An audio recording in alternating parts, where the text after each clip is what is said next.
Hi friends. రోజు ఒకేలా అన్నం తిని బోర్ కొడుతుందా?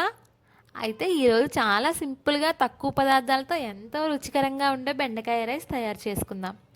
లంచ్ బాక్స్కైనా ఇంట్లో స్పెషల్గా అయినా ఇది అద్భుతంగా ఉంటుంది. అంతేకాదు, బెండకాయలో fibre, vitamin C, vitamin K వంటి పోషకాలు పుష్కలంగా ఉండి ఆరోగ్యానికి కూడా ఎంతో మంచిది. మరి ఆలస్యం చేయకుండా రెసిపీ మొదలు పెడదాం. ముందుగా కొన్ని లేత బెండకాయలు తీసుకొని వాటిని రెండు వైపులా చివర్లు కట్ చేసి చిన్న చిన్న ముక్కలుగా కట్ చేసుకోవాలి. అలాగే రెండు పచ్చిమిరపకాయలు కూడా చిన్న చిన్న ముక్కలుగా కట్ చేసి పక్కన పెట్టుకోవాలి.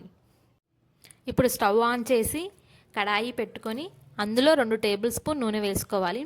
నూనె వేడయ్యాక అర టీ స్పూన్ జీలకర్ర, కొద్దిగా ఆవాలు, శనగపప్పు, మినప్పప్పు మరియు కరివేపాకు వేసి బాగా వేయించుకోవాలి.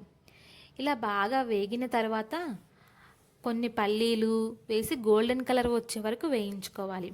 ఆ పల్లీలు గోల్డెన్ కలర్ వచ్చిన తర్వాత కట్ చేసి పెట్టుకున్న పచ్చిమిరపకాయలు వేసి 1 నిమిషం పాటు వేయించుకోవాలి. ఇవి తాలింపు చాలా సువాసన కలిగిస్తుంది. ఈ తాలింపు బెండకాయ రైస్కి చాలా మంచి రుచి ఇస్తుంది. పప్పులు పల్లీలు బాగా వేగితే రైస్ తినేటప్పుడు మంచి క్రంచ్ కూడా వస్తుంది. ఇప్పుడు కట్ చేసి పెట్టుకున్న బెండకాయ ముక్కలు వేసి బాగా కలుపుకోవాలి. బెండకాయలు త్వరగా మెత్తబడేందుకు 1 నుంచి 2 నిమిషాలు మూత పెట్టి ఉడికించుకోవాలి. బెండకాయలు బాగా వేగిన తర్వాత రుచికి సరిపడా ఉప్పు, కొద్దిగా పసుపు, 1 టేబుల్ స్పూన్ కారం వేసి బాగా కలిపి వేయించుకోవాలి.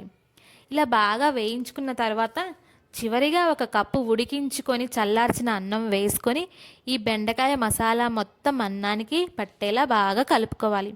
అంతే ఫ్రెండ్స్, ఎంతో సులభంగా రుచికరంగా బెండకాయ రైస్ రెడీ అయిపోయింది.